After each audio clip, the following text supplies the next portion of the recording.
It's the year that private equity seems to be taking over all of our competitors. I just keep hearing it bandied about. So what is private equity? So private equity is just a form of an investment model, really. And it's another way of saying private cash from enters an industry, and typically what happens when that occurs is they will buy up a number of companies, put them all together, and then at a certain future point they will sell them off.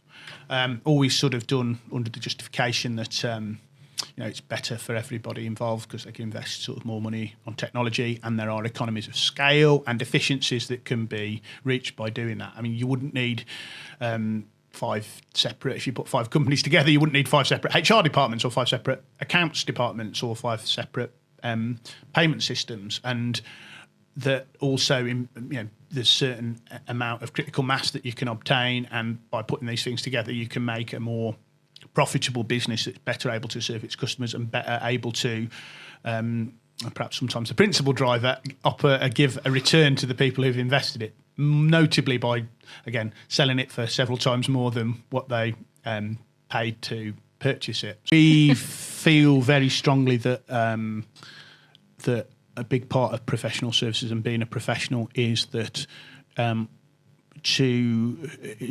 you can aspire to owning a part of the business, and that is still. I mean, we're told by the private equity investors that, and by the people who've taken on the private equity investment, that people no longer want to.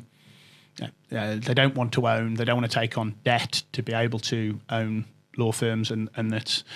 I mean, I don't know. The line that could be said is, "You will own nothing, but you will be happy." And we adopt the approach that young lawyers do aspire, ultimately in their careers. Not all of them, but some of them do aspire to owning their law firm. And we also think that, I don't know, we're sceptical that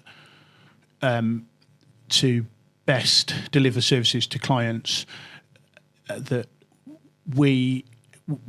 when sometimes you are reduced to being a cell on a spreadsheet that produces a profit, that probably isn't ultimately in clients' best interests, and that whilst we are businesses and we've got to be a business, we are still a profession, and our clients' interest is paramount, and that we feel that the model that best delivers that is the traditional model where, again, the people who manage the law firm are the people who own the law firm.